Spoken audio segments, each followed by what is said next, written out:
வணக்கம் நண்பர்களே, இன்று நாம் பார்க்கவிருப்பது வாழ்வில் முன்னேற்றத்தின் ஸ்ட்ராட்டஜி உத்திகளை பற்றி நாம் பார்க்கவிருக்கிறோம். அந்த வகையில் உங்களை நீங்கள் கேட்டுக்கொள்ள வேண்டும். என்னவென்று கேட்டால், நான் என்னை உண்மையாக நேசிக்கிறேனா? எதற்காக நேசிக்கிறேன்? எதை செய்தால் என் மனது முன்னேற்றம் அடையும் அல்லது சந்தோஷம் அடையும்? எதை செய்தால் என்னுடைய மனதில் சந்தோஷம் பொங்கும் என்றவாறு நீங்கள் கேட்டுக்கொள்ள வேண்டும். அதன்படி ஒவ்வொரு மாற்றமும் ஒரு புள்ளியிலிருந்து தான் ஆரம்பிக்கிறது. சுய அறிவு, அதாவது செல்ஃப் அவேர்னஸ் என்று சொல்வார்கள். நீங்கள் உங்களை புரிந்து கொண்டு தெரிந்து கொண்டு அதற்கேற்றாமல் உங்கள் செயல்பாடுகளை கட்டமைக்க வேண்டும். உற்சாகம் என்பது நமக்கு குறையலாம், ஆனால் ஒழுக்கம், அதாவது தினசரி தினந்தோறும் சரியாக செய்யும் எந்த காரியமும் தோற்றுப்போவது. வணக்கம் நண்பர்களே, இன்று நாம் பார்க்கவிருப்பது வாழ்வில் முன்னேற்றத்தின் ஸ்ட்ராட்டஜி உத்திகளை பற்றி நாம் பார்க்கவிருக்கிறோம். அந்த வகையில் உங்களை நீங்கள் கேட்டுக்கொள்ள வேண்டும். என்னவென்று கேட்டால், நான் என்னை உண்மையாக நேசிக்கிறேனா? எதற்காக நேசிக்கிறேன்?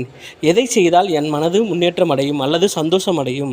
எதை செய்தால் என்னுடைய மனதில் சந்தோஷம் பொங்கும் என்றவாறு நீங்கள் கேட்டுக்கொள்ள வேண்டும். அதன்படி ஒவ்வொரு மாற்றமும் ஒரு புள்ளியிலிருந்து தான் ஆரம்பிக்கிறது. சுய அறிவு, அதாவது செல்ஃப் அவேர்னஸ் என்று சொல்வார்கள். நீங்கள் உங்களை புரிந்து கொண்டு தெரிந்து கொண்டு அதற்கேற்றாமல் உங்கள் செயல்பாடுகளை கட்டமைக்க வேண்டும். உற்சாகம் என்பது நமக்கு குறையலாம், ஆனால் ஒழுக்கம், அதாவது தினசரி தினந்தோறும் சரியாக செய்யும் எந்த காரியமும் தோற்றுப்போவது. வணக்கம் நண்பர்களே, இன்று நாம் பார்க்கவிருப்பது வாழ்வில் முன்னேற்றத்தின் ஸ்ட்ராட்டஜி உத்திகளை பற்றி நாம் பார்க்கவிருக்கிறோம்.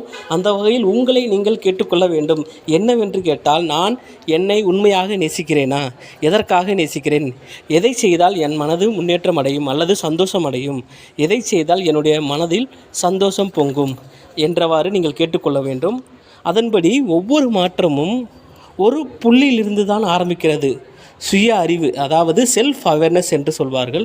நீங்கள் உங்களை புரிந்து கொண்டு தெரிந்து கொண்டு அதற்கேற்றாமல் உங்கள் செயல்பாடுகளை கட்டமைக்க வேண்டும்.